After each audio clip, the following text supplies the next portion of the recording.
Thank you. Thank you, everyone. I'm really delighted to be here. Thank you guys for organizing this, and thanks to John for inviting me.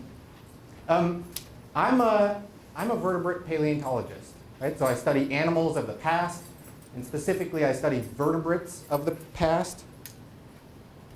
And vertebrates, right, are animals with backbones, right? Fishes, amphibians, reptiles, birds, mammals.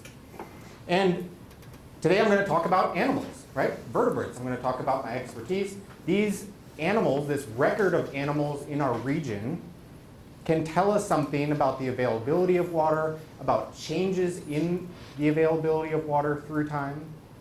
And they can help us understand where we are today. They can flesh out a natural history of this region that lets us understand where we were in the past and why things are the way they are today. And it can also help us think about the future, right? Just like human history, that's why we learn about human history in school. This natural history of animals can give us that bigger context and help us understand the world we're in. So I got my master's here at Tech, and I worked at Lubbock Lake Landmark. I still have a role at Lubbock Lake, and now I'm at University of Texas. So some of what I'm going to talk about today is my own work. Some of it is the work of collaborators and colleagues. And a lot of it, I'm going to be standing on the shoulders of giants. I'm going to be reviewing other people's work, kind of summarizing and giving us a broad, quick account of our natural history. To do this, we're going to have to talk about geologic time, right? This is the official chronostratigraphic chart. This is the official set of time terms for all of Earth history, 4.6 billion years. We don't need to talk about all this, fortunately, right? So we can move on. We're just going to talk about actually what is usually known as the age of mammals, the Cenozoic. So we're going to talk about the last 65 million years. That's the Cenozoic chart on the right. Bottom is older, top is recent. 65 or 66 million years, that's still a lot of time. We don't have to cover all of that, fortunately, right? I don't have time for it. And I don't actually think it's relevant necessarily to us understanding the state of water today. So what we're going to focus on is everything since about the late Miocene, 12, 13 million years ago. And I'm going to move through, we're going to start about 13 million years ago. We're going to move through time. We can think about kind of there being steady states of nature, kind of stasis, for long intervals of time, and then having these moments, these intervals of change, right? Something disrupts those steady states, the system adjusts and goes back to a new state that then persists until it's perturbed, right? So we're going to look at several of those kind of stable conditions. We're going to look at how those perturbations change those conditions, and how we're going to move then stepwise towards the present. We're going to talk about, just to make sure these terms are clear as I use them, we're going to talk about the Miocene, we're going to talk about the Pliocene, the Pleistocene, right? They all end in "cene," I know. Holocene also, and arguably we're in the Holocene now. Some people would call it the Anthropocene. We can debate that later. And we're going to talk about that interval of time in this general region. I'm going to talk about the Llano Estacado itself, but I'm not going to limit myself to that. I'm going to talk about the southern plains broadly. So we're going to go all the way up to Lipscomb County and Hemphill County. And even we're going to go over here just off into the rolling plains in Scurry County. Right? So a little bit broader perspective, but all of these places share a natural history. So it makes sense to talk about them together. Okay. And I want to talk about animals because some of these animals help us understand the state of water in the past. Right? We don't actually have direct evidence in most cases of the amount of water or the state of water as we look across geologic history. We have ways to infer the state of water, the abundance of water. And one of those is looking at the remains of animals that lived in this region in the past. Some of those animals have very strict ecological requirements. They need water, or they really prefer to not be around water, right? And when we find those animals, they can tell us something about past conditions. We're also going to be inferring the state of water from rocks, essentially, right? The deposits beneath our feet. Some of them were formed by water, and they can tell us something about what the region was like in the past. And as we move through this record, our ability to resolve what this region was like in the past and the amount of water varies through time. And our level of resolution is going to increase as we get closer to the present. I think that it's obvious why. And these animals, these conditions in the region are changing over the late Cenozoic as a result of changes in climate, major global changes in climate. And really, these changes have been occurring since the Eocene. You see the Eocene there. Eocene was really a tropical hothouse world. We had no ice on the planet. Tropical forests going all the way up to northern Canada, crocodilians in northern Canada. And as we leave the Eocene, there begins a progressive stepwise series of cooling and drying events globally that bring us towards this much more temperate, much more seasonal world that we live in today. And that's really what we're going to be looking at. As we get to the mid-Miocene, we have a cooling, drying event that really breaks up the forests, and we start to get kind of a more mosaic landscape throughout what will become the Great Plains. And with each then successive cooling and drying event that we're going to look at, we see the plains becoming more like the modern condition, more open, more arid, more treeless. And we see the animals shifting alongside that as a result of that. And the big trends we see that I want you to think about as we move along is that with each cooling, drying event, we see a reduction in biodiversity. We see a reduction in large animals like this rhinoceros. Large animals that I'm going to talk about, I'm going to refer to as megafauna. These are animals bigger than 100 pounds. So we see a reduction in biodiversity generally, the number of species present. We see a reduction in the number of megafauna, large animals. And of course, right, do we see a reduction in the number of animals that rely on wetland or aquatic habitats. And again, all of these trends, I think, will help us think about, help us understand why we're in the state we are today. So I'm sorry, I should have advanced this a minute ago. This kind of shows this trend I was talking about, the reduction in large animals through time. You probably can't read the numbers in these circles, but that's okay. You can see these black boxes. These black boxes are the number of large animals, megafauna, that become extinct after each of these cooling, drying events. And you can see, right, there's 24 here, 21 there, 35 there, 20, 39, right? We're losing these huge animals through time. We're reducing their abundance through time.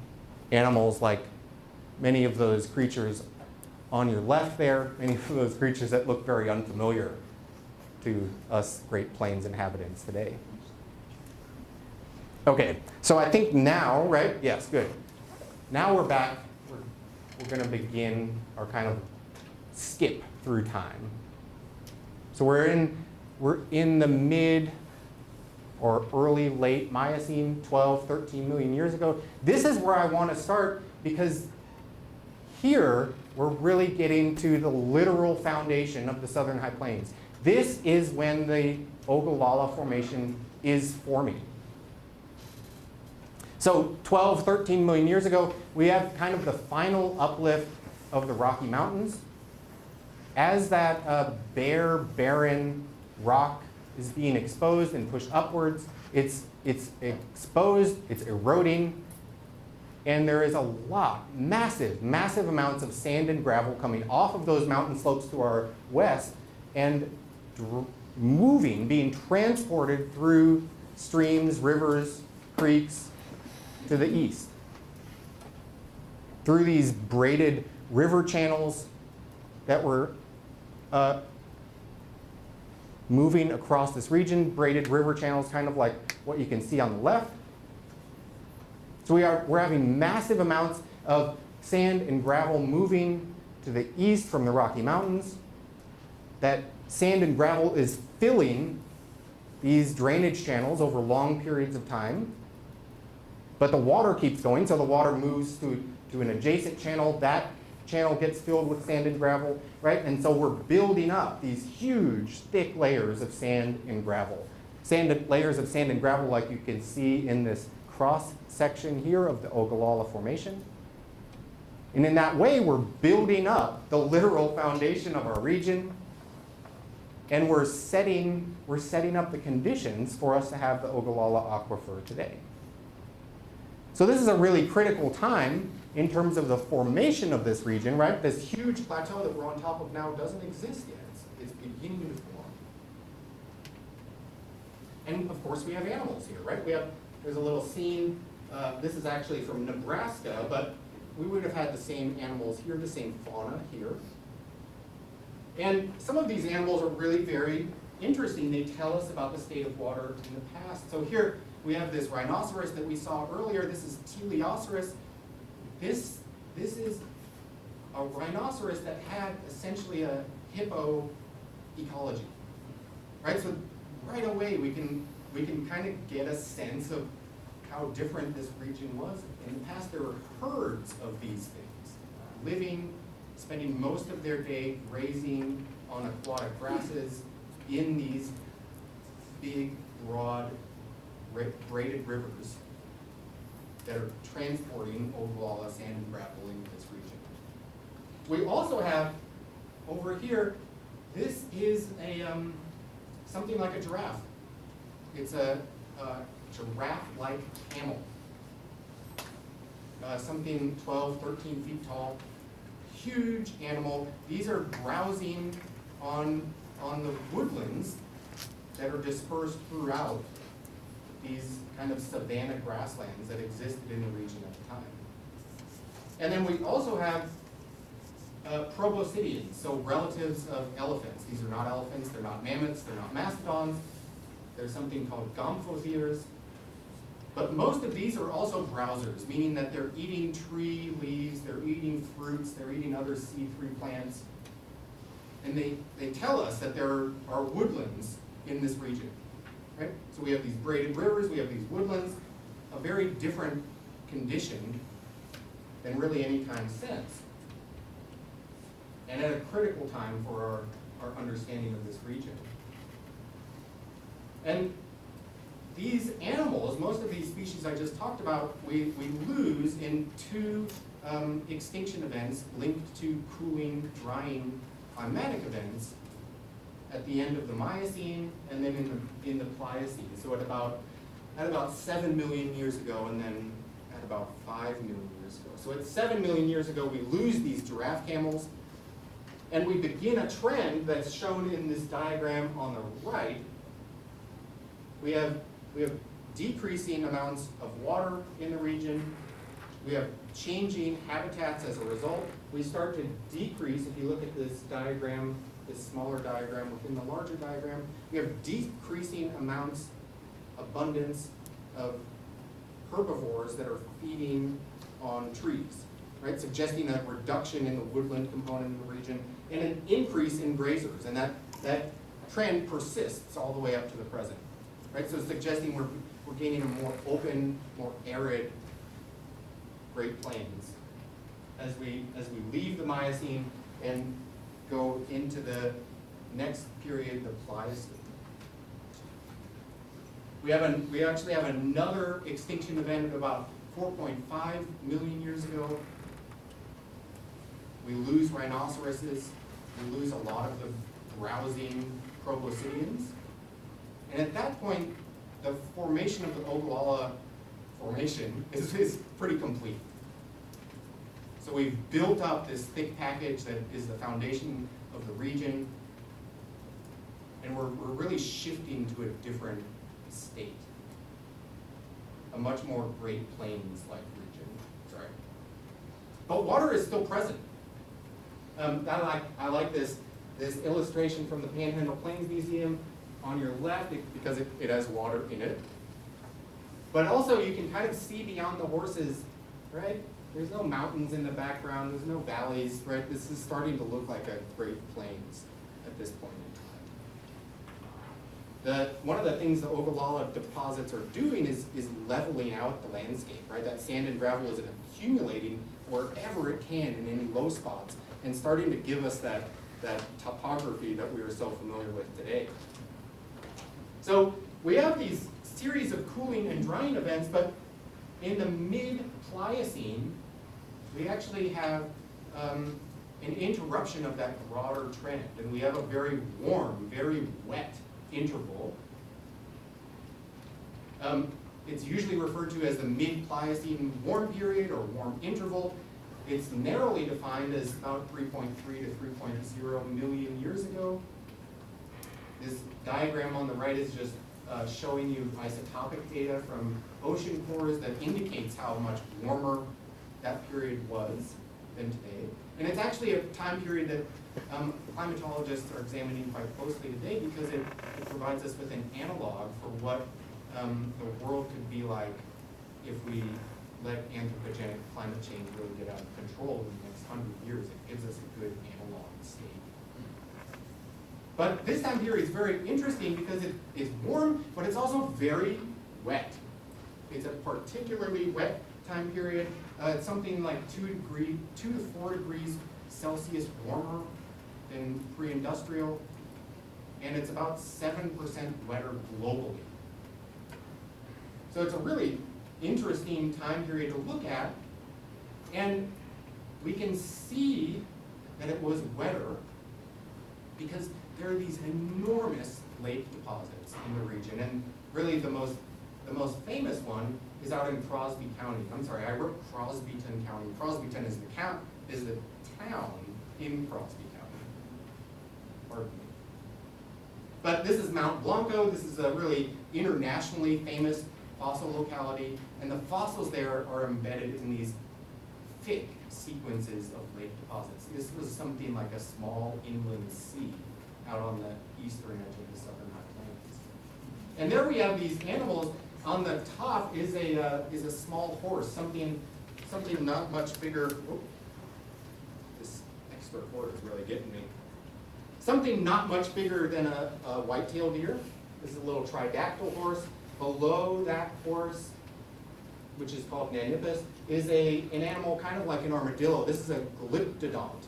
I put them both up there because these are animals that are famously known from Mount Blanco, from these lake deposits, and they're animals that are hypothesized to have been wetland grazers, right? Animals that are inherently linked to wetland habitats. And at the end of this period, by 2.0 million years ago, these animals are gone. Nannippus is extinct, that three-toed horse. Glyptodonts persist, but they never make it this far north again. They're limited really down to the Gulf Coast. We find Nannippus out at Mount Blanco, and Dr. Eileen Johnson and I at Lubbock Lake are currently studying this locality out in Scurry County. You can see our excavation there on the left. We find Nannippus there too, in this ancient fill within a stream valley, an ancient creek valley there. We also find an abundance and diversity of aquatic turtles. There's a diversity of wetland birds. So there's an extinct stilt, an extinct sandpiper, a recently identified a small goose, and what seems to be a stiff-tailed duck, something like a ruddy duck. So we have these abundant wetland habitats, these lakes, these marshes, these creeks running through the region. But by this point, the mid-Pliocene, the early Pleistocene, those wetland habitats are set within what appears to be a pretty open and relatively dry grassland. We have an abundance of grazing animals like other larger horses, like rabbits. This is really the peak in rabbit history. And we are getting more and more fossorial animals, burrowing animals, like these ground squirrels that I'm showing there on the bottom left. A great diversity of ground squirrels, moles, other burrowing animals that suggest we're getting open habitats, drier sediment, good for constructing a burrow within. So we're shifting again, right? We're still in a Great Plains that's probably cooler, less seasonal, and wetter than today, but something approaching, right? Starting to look familiar now. As we move into the Pleistocene itself, beyond 2 million years ago, we enter what most people know is the Ice Age, right? You can see this map of glaciers across North America. It's from 18,000 years ago, but it's okay. I want you to think about the glaciers, right? Think about the Ice Age. And the Pleistocene, the Ice Age, is really a cool and dry time across the northern hemisphere, right? A lot of Earth's water is locked up in these glaciers.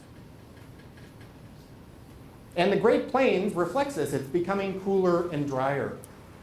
And we're really at the end of the time period I was just talking about, the late Pliocene. We have another extinction event. We lose that little Nannippus horse I was talking about. We lose the rest of the browsing proboscideans.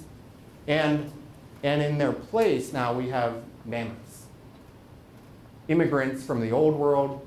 These are really Great Plains animals. These Columbian mammoths are enormous things, bigger than today's elephants, bigger than woolly mammoths, and they specialize in eating grass.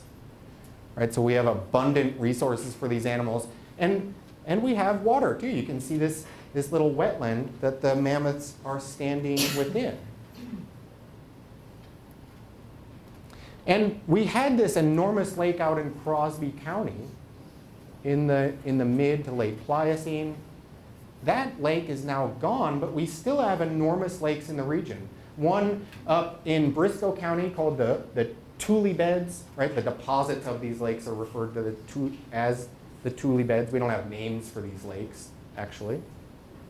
That one's mid-Pleistocene, somewhere in that time range, right? About 1.3 million years ago to about 200,000 years ago. We don't have good age data on these lake deposits. And we have another enormous lake deposit called the Spring Creek Beds out in Garza County. And here on the right is a photograph of some lake deposits that Dr. Eileen Johnson and I are exploring currently each summer out on a private ranch in Garza County, just a little bit north of Post. These lakes were enormous, and it's really hard to imagine them on the landscape today. These are not playa lakes. This lake deposit we've traced so far to extend 7 miles across this ranch, and that's clearly not the full extent of it. These are enormous lakes. They were not seasonal. We don't know how long they existed, but these were persistent features of the landscape. We don't understand these lakes very well. We don't know what what the conditions were that facilitated their existence. We don't know how deep they were. We don't actually know how long they existed. I already said that. But we do know that they hosted a variety of aquatic animals. So in the region now, we're getting all across the region, right? We're getting muskrats, round-tailed muskrats, true muskrats on Datra, and a wide range of other organisms that are obligate aquatic forms. So telling us there's a rich wetland animal life here living in and around these lakes. But these lakes appear to be set within open, relatively modern type grassland. And we can see that with animals like prairie dog. This is a prairie dog tooth we've recovered from this lake bed. Right, the prairie dog wasn't living in the lake, but his remains end up there. So we have these prairie dogs. We have badgers now also, right? Oh dear. I'm not sure if I even need this thing. Can you hear me okay?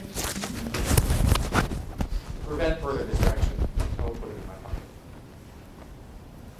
So we have these enormous lake beds set within in a broad, open grassland. Something, right now the grassland itself is becoming much more familiar looking to us. But these lakes certainly present kind of a foreign state to us Southern High Plains inhabitants today. We don't have a major cooling event between the mid-Pleistocene and the late Pliocene. The lakes persist, it appears, into the late Pliocene beyond 200,000 years ago. We don't understand those lakes at this late time very well, but they appear to persist. The better understood wetland habitat in the region during the late Pleistocene are rivers, are creeks, are streams that fill pretty much all of the regional draws. So we can think about, right, those things that are dry and shallow today being much more deeply incised and carrying flowing water, permanent flowing water throughout the late Pleistocene, throughout this several tens of thousands of year interval. So we could think of a scene something like this: mammoths, horses, grazing out on the grasslands, but a diversity of wildlife existing within the streams. And from here, right, I think it's really important to recognize that we have this kind of exotic megafauna, right? Horses, right, giant tortoises, camels over there browsing on that tree. But most of the species that we have today, that exist in the world today, developed and were present at this time period. So we have these kind of strange exotic things that we're not familiar with, but alongside them, right, we have spider turtles. We have coots, right, which we could go out to any playa right now and probably see some. And I think those extant animals, those still living species, they provide us with a really nice narrative going forwards. We don't understand the ecology of a lot of these extinct animals very well. And so I want to kind of focus for the next couple minutes on extant animals that were present at the end of the Pleistocene, whose ecology we understand, who are linked to water and kind of can flesh out the rest of this story for us. So we have this flowing water in drainages throughout the region. I'm going to talk about these three locations here, these three sites. Two of them, Lubbock Lake and Paul Site, are within the city of Lubbock. Another one, Macy 100, is out on the eastern edge of the Southern High Plains, but they're all in tributaries, dry today, of the Brazos that held flowing water in the past. They all contain sequences of dirt and rock that look like this, that tell us that there was flowing water there. And in those deposits, we have these birds. These are rails. Rails are small, secretive marsh birds. They're, for the most part, obligate marsh animals. They really don't occur outside of marshes. They need wetlands to exist. We know they were present in these drainages, and that there must have then been marshes in these drainages because we find their bones in these deposits. So this is a Sora rail, that's a Virginia rail bone there, and at the top we have a black rail. These are all species that are alive today, obviously, because we have nice photos of them. They're throughout the regional drainages, right? So we have flowing water with marshes along the edges and little rails like this existing in those marshes. But as we get to the end of the Pleistocene, the end of the Ice Age, we have the end, right? We're coming out of the last glacial episode. The glaciers of the northern hemisphere collapse. That glacial regime that influenced global climate for a couple million years is coming apart. And we can see that all over the world. We can see that on the southern high plains. We lose flowing water habitats in the draws like this one. And across North America, we lose at least 34 genera of large mammals, of megafauna. So those horses there and many other animals, the camels in the background, these mammoths are all lost relatively rapidly, within a 1,000 years or two, it seems, at the end of the Pleistocene. These flowing water habitats are replaced in the early Holocene with a series of interconnected ponds and marshes. Right? So we still have water in the draws in the region, but it's less abundant. There's not as much of it, and it's mostly standing. We still have megafauna, but now that megafauna is really reduced to ancient bison. Still, though, we have these rails. The rails are still here in the Pleistocene. They've persisted. And alongside those rails, in these regional drainages, we still have muskrats. We still have bog lebies, right? Rodents that are intimately linked to these wetland habitats. But as we get to 8,500 years ago, we have a major increase in aridity and warmth in the region. And we enter what is really kind of usually thought of as like a multi-thousand-year drought, a real mega drought. These marshes in the drainages become very alkaline, and then we lose them altogether, and these ponds in the drainages disappear. Of course, we lose the muskrats, we lose the bog lemmings, they never return. We lose the rails too, they're absent from the record for the next few thousand years. The rails don't reappear in the fossil record, but we do get marshes back in the drainages. We get them back, but by about 2,000 years ago, and at that point, the Great Plains in the region is essentially modern. It's something that we would recognize today. There are bison, there are pronghorn, but otherwise, it's the Great Plains we know that Anglo settlers entered. The rails, we haven't found their bones, but I think they're probably there at this point in time, 2,000 years ago.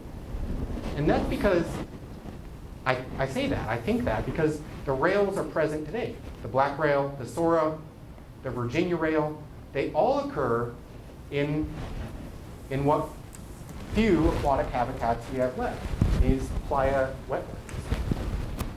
These playa wetlands, of course, are ephemeral, right? So these rails are not permanent members of our regional fauna anymore. They occur as seasonal or occasional migrants to the region, but they have found a way to persist and adapt to the conditions over geologic time in a way that many of these other animals, right? These rhinoceroses, these elephants, these camels, the horses, of course, simply could not. And, right, so I saw a Sora just last year out at Lubbock Lake. They're in these marshes. They're very hard to see. They're always described as secretive, but they're there. they've persisted through these changes. But they're limited to these playa wetlands that we are rapidly changing, right? We have been changing for at least 50 years. We're filling them, we're polluting them, we're breaking the clay barrier at their base.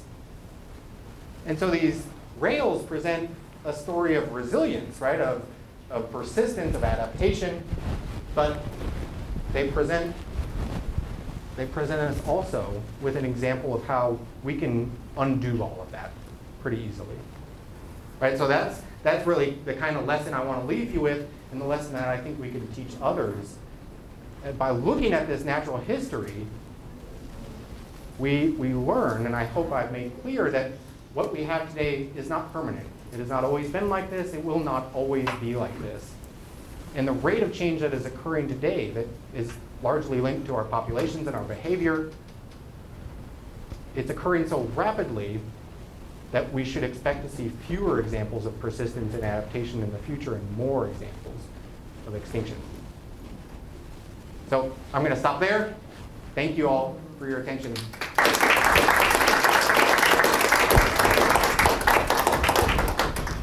And I don't know, I think I went over, so I don't know if we have time. We can maybe take one or two questions before we move on to our next speaker. Jorge. You, in Story County, and do you see Sigmadon? Yeah, we do. We get Sigmadon. Sigmadon's really interesting. It's cotton rats. Most paleontologists treat cotton rats as an indicator of aridity.